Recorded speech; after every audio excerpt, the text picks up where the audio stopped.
What is up, everybody? Micah here for Knuckleball Primetime, presented by the Barn. We've got North County head coach Brian Jones with us today. How you doing today, Coach? I'm good, Micah. Thanks for having me on again. No problem. Thanks for coming on. We've got the broadcast with Parkland Sports Live this Friday as Desoto comes into Raider Field. But before we get into that, it's been a couple of weeks since we talked to you. We talked to you ahead of the season opener. Your team had a big win against Farmington, close loss last week to Glenwood. What have you and your team learned from these first couple weeks? That we're definitely a different team than we were last year. We got some guys that are willing to compete, and we are really, the hard work that our guys put in during the off season is paying off. We are, we're kind of establishing ourselves as a power run team, and kind of controlling the line of scrimmage on both sides of the ball, offensively and defensively. We hope that continues. We're starting a young quarterback, and he is really developing into a player and kind of establishing himself as a dual threat type of quarterback, which we like. It makes it easy to call plays when they have to, when defenses have to defend all aspects of the game. And we really like what we're seeing out of him. And our team is, really working hard and playing together as a team and having a lot of fun. So it's exciting.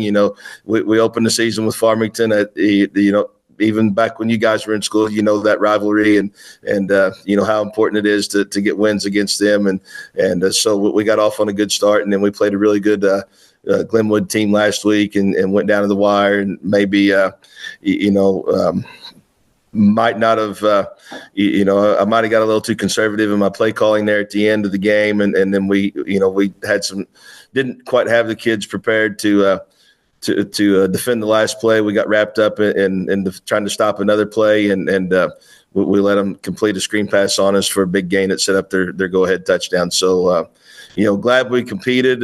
Really like what we're seeing in practice and in games out of our kids. And, we just got to continue to work hard and stay healthy because, we got a really tough season ahead of us still. So coming out of those games, huge win against Farmington, right? What was it, the 55th, 56th meeting, I believe? Yes, 55, I believe.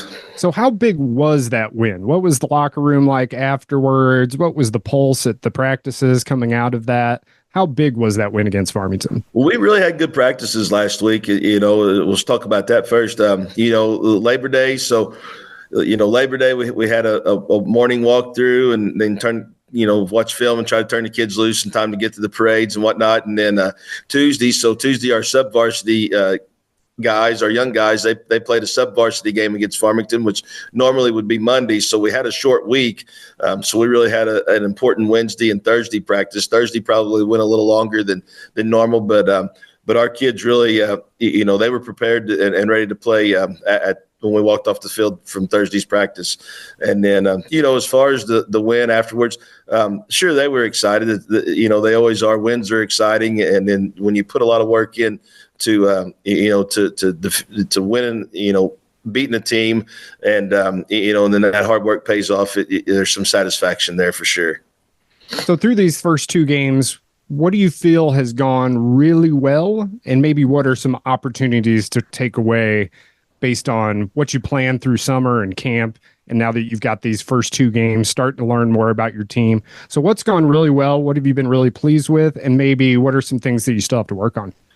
We've really been able to run the ball well, and that was kind of something that we thought we might be able to do, but we didn't realize that we were going to be able to do it maybe to this level.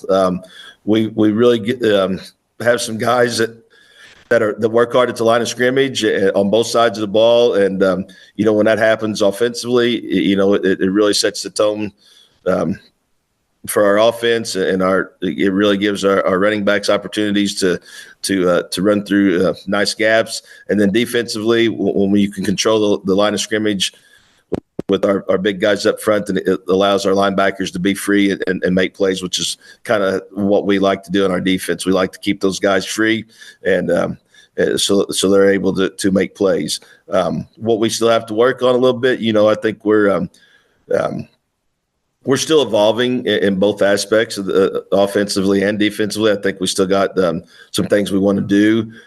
We added a little bit to our passing game against Glenwood. We were able to kind of get it going a little bit more, and maybe doing some more some power or run read options with our quarterback, and he's maturing and developing each game and getting more confident. And then just staying healthy is the big thing. We got to stay healthy through these next several games to have a shot at playing past week 10 here in a few weeks.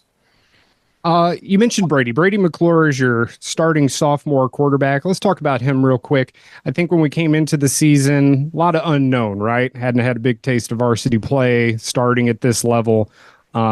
Has played really, really well. So he seems like a versatile kid who can do both run the run game and facilitate through the passing game. So how pleased have you guys been with his development so far? I know you mentioned maturity. Is that one thing that's really catapulting his success, is how he can stay calm, stay focused, and things like that?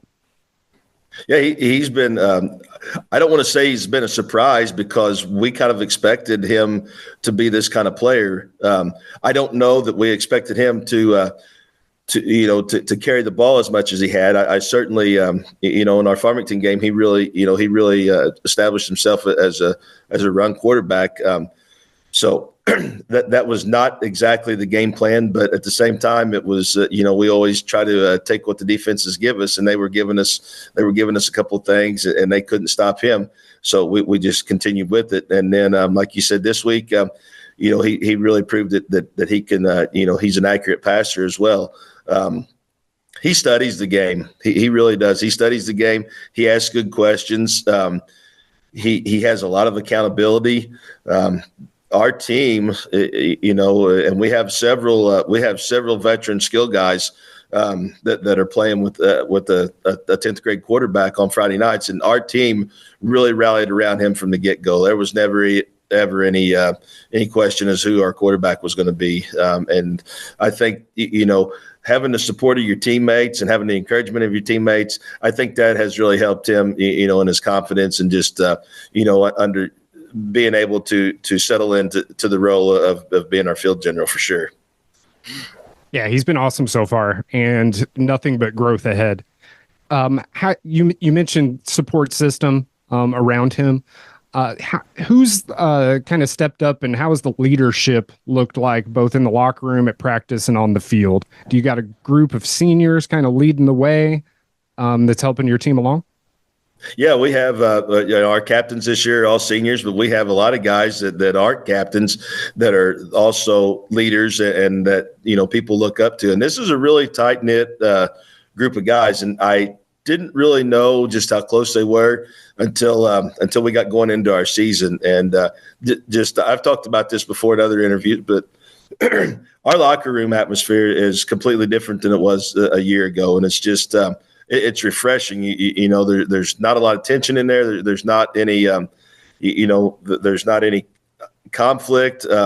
These guys fly around and they hit each other at practice, and they kind of get up and laugh it off, and then at the same time, then they're looking to get that guy when he's got his back turned too. So it's created a competitive atmosphere, but it's also created a fun atmosphere, because these guys, it's football, and they don't take anything personal. They just they play football. They try to make each other better when we're on the practice field and at practice, and really it shows in the way they play on Friday nights.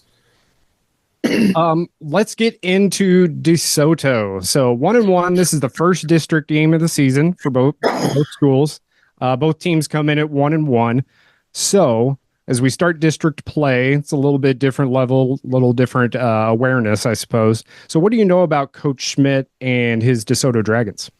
I know a lot about Coach Schmidt. We've been coaching against each other since I got into coaching back during the 2000 season. We were both Monday night coaches at the time, ninth grade coaches. He was at Hillsboro then as a ninth grade coach, and so we have a lot of history. And throughout the past several years, the competition has evolved into a really close friendship, and and some mentoring on his end to me, especially when I became a head coach. We're pretty far apart as far as offensive and defensive philosophies. He is a wing T guy through and through, and he, kind of a student of Roger Holmes and Kenny Simpson. Those are two, nationally known wing T guys that really run that offense well, and he really is a student of theirs. But where he's really helped me was, when I became a head coach, just kind of managing the management side of being a head coach, not so much the play calling or offensive and defensive philosophies, but just in organization of your program, delegating duties to your assistants, this kind of stuff, media, dealing with the media and fundraising and just things that I was unsure of when I took the job, 8 seasons ago. So he's really helped me out there. And, as far as what he's done at DeSoto, he knew what he was getting into when he took the job. And if you look at film from the Dragons last year and film from the Dragons this year, the one thing that really jumps out is they're learning how to compete. And they faced some adversity in their first couple of games. They're 1-1, like you said. They had a big win against Freeburg week 1, where they kind of battled through some stuff and kind of kept working all night. And then it was back and forth the other night against Perryville. They had several times where things didn't go their way, and maybe maybe last year's Dragons and definitely the year before, they would have folded up shop and just thrown in the towel. But these guys battled and we're in the game till the very end. So that's something that really jumps out when you watch their films and you know the history of that program that he's taken over and what he's trying to do at DeSoto. Yeah, both teams coming off close losses last week. I figure I would bet anything that we've got a lot of hungry kids ready for the game on Friday. I certainly hope so. And Coach Schmidt, I believe this is just his second year at DeSoto. I watched an interview with him. He'd only been there like a month or two ahead of last season. So I feel like this season is, the first season getting, really implementing those schemes in his style and everything. So like you said, getting to play them a lot more competitive. We've also got rain in the forecast. Did you know that? Yes, I did. I didn't. I've kind of been out of the loop here lately, but I do watch the weather, and I kind of saw what was forecasted, and I kind of did a little more digging. I saw that we had a hurricane, I guess, made landfall down in the down on the coast today, and is apparently going to work its way up the Mississippi Valley. So yeah, just something you got to contend with this time of the year. If you get a hurricane that hits Texas or New Orleans, you can almost count on it to coming up through our area. So is that something you've talked about with the team, or is there any kind of preparation for a nasty weather type of game? Not really, because it's so far out still yet, and we played in a pretty good rain last year. The second time we played Potosi, and I'm not going to say that the rain doesn't affect the game anymore, but when we're all playing on turf fields and as opposed to having to go out and play on a natural field that's been rained on for 2 days and you're slopping around in the mud, the turf is a game changer, especially when it comes to inclement weather. The field's still wet, but the water doesn't lay on the field, and you still got the same surface underneath. The surface underneath doesn't really change, and so you got to contend with the wet football, and you got to contend with maybe some slipping and sliding, and you got to contend with big physical runners that may be hard to tackle when they get wet. But it's not as big a deal as it used to be. That's for sure. Yeah, I could see that definitely. A lot different than from our days. 100%. This also closes out a 3-game homestand to open up the season. So this game with DeSoto will close that out. Then you have 3 straight road games, Hillsboro, Rolla, and Festus. I think you mentioned some tough stretch of the schedule up ahead. So how do you keep the kids focused on this game Friday night and not looking ahead to what's coming up in district play? Well, we just focus on the task at hand. We don't look ahead now as coaches. We probably look ahead a little bit just to kind of get an idea of what we want to, what we might want to show tonight and what we might want to, or show Friday night, what we might want to save for teams that down the road. We're going to see similar defenses with DeSoto and Hillsborough, and then we're going to see similar defenses with Rolla and Festus, and then Windsor after that. So you kind of try to plan ahead as far as your offensive. Your offensive play calling and what you want to show and what you want to save for maybe the teams that you're going to see late on down the road. The concern is we are playing 3 on the road. There is a little bit of travel involved week 5 when we go to Rolla. The other 2 the travel's kind of irrelevant, but just playing away from home for 3 weeks and playing good 3 good teams 3 weeks in a row. 2 of them that are going to be, pretty physical, and then 1 of them that can still, and then another 2 that can really still throw the ball pretty well. So we have to be prepared to play physical, and then we also have to be prepared to defend the pass. How has Raider Nation been at home so far? Really enjoyable. I really appreciate the support. It's kind of it seems to be a different crowd in the stands this year. It's been refreshing. I think this group of fans appreciates and understands what we're trying to do. And so far it's been enjoyable, but I'll tell you, like I told a lot of people, I saw a lot of North County football before I stepped into the position as a head coach. So there really hasn't been any surprises. I've seen the good, the best of the best of Raider football, as a fan and a little bit as a coach. And then I've seen some really, really tough years too, more as a coach. But there's not been any surprises. There's just nothing like that drum line from the marching band as you're walking into the stadium as a fan or as the players are taking the field. There's just really nothing like it. No, there isn't. It's a great feeling, and we walk out of that the multi-purpose building or out of our locker rooms on Friday nights, and it's just like it was when we used to walk out that side door at the middle school, which was the old high school when I was there, and you hear the same drum line, and you line up and you run down through the tunnel, and they're playing that same awesome fight song, and I'm a creature of habit and a very routine oriented person anyhow. So that is really good stuff. And it's just, it's a great atmosphere. It really is. Coach Brian Jones and the North County Raiders take on the DeSoto Dragons Friday, September 13th at Raider Field. We'll have our Parkland Sports Live broadcast of the game, which you can find on the Parkland podcast on Facebook and on the Barn YouTube channel, live streaming. Thank you so much, Coach, and good luck on Friday against DeSoto. Thanks, Mike. It was good catching up with you, and I appreciate the coverage as always. And I really enjoy these interviews or meetings. All right. Thank you so much. Good luck. Thanks.